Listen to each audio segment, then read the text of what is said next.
Welcome back to our KSP2 tutorial series. Today we will explore the free return trajectory.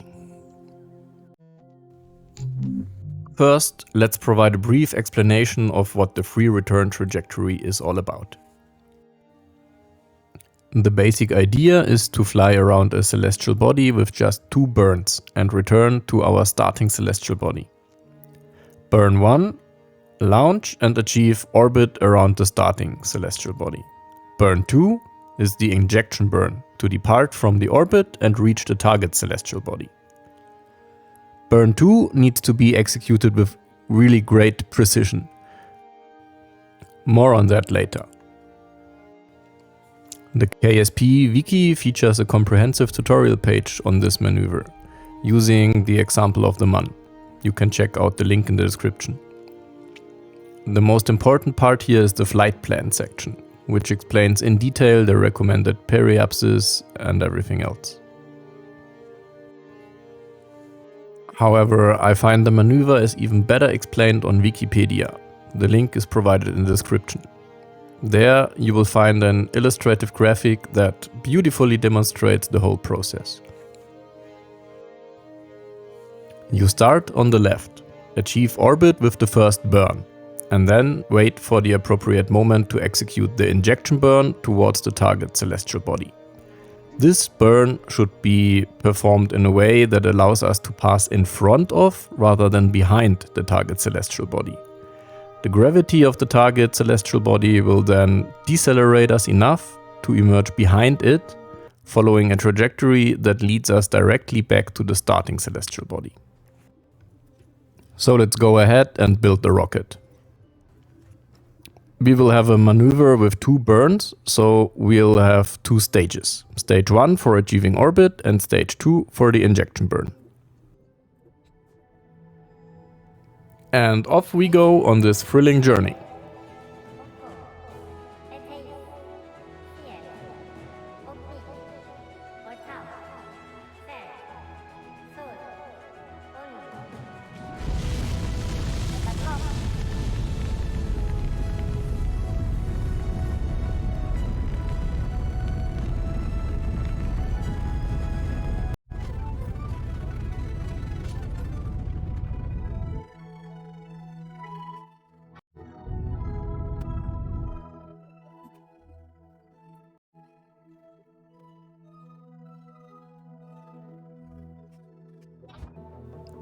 Once we reach the desired orbit and position for the injection burn, we'll execute the maneuver.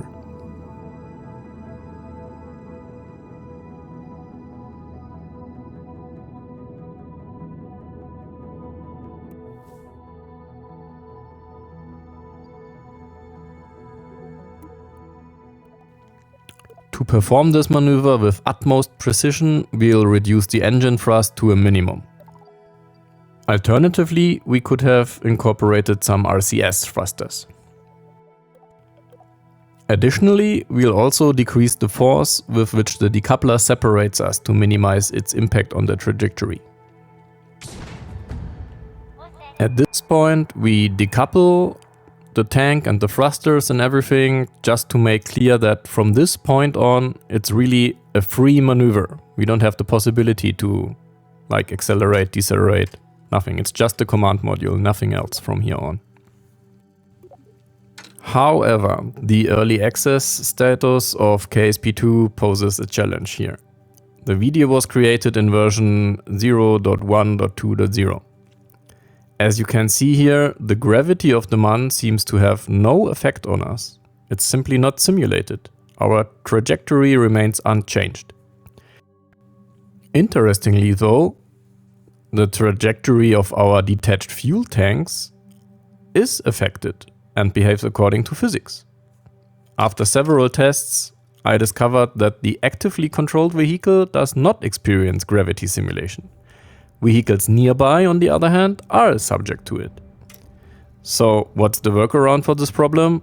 Let's attach another command module to the tank. During the maneuver, we'll switch to this module as the active vehicle, ensuring proper physics simulation for our command module.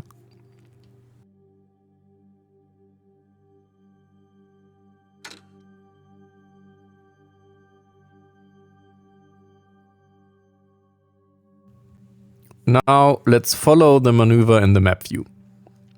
As we approach the MAN, we notice its gravity starting to decelerate the command module.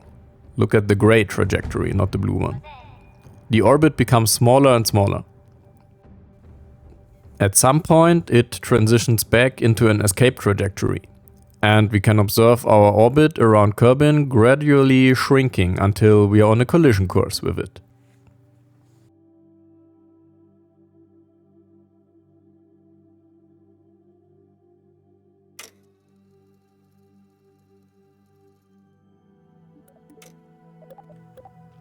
Our current trajectory is extremely steep and unfavorable. To be honest, it will probably only work because the current version of KSP lacks heat simulation amongst other things.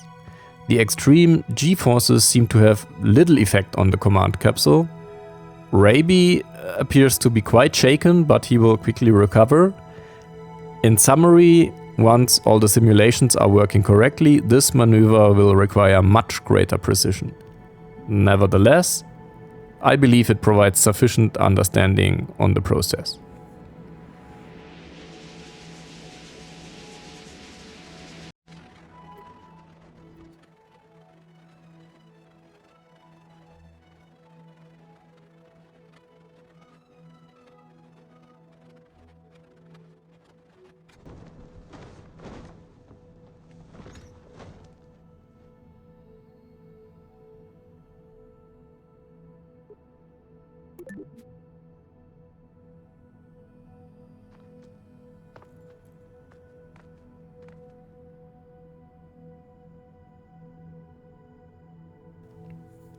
I hope you've learned a lot, and please feel free to let me know in the comments if you've ever performed the free return trajectory and share your experiences, especially if you try to do it in KSP too.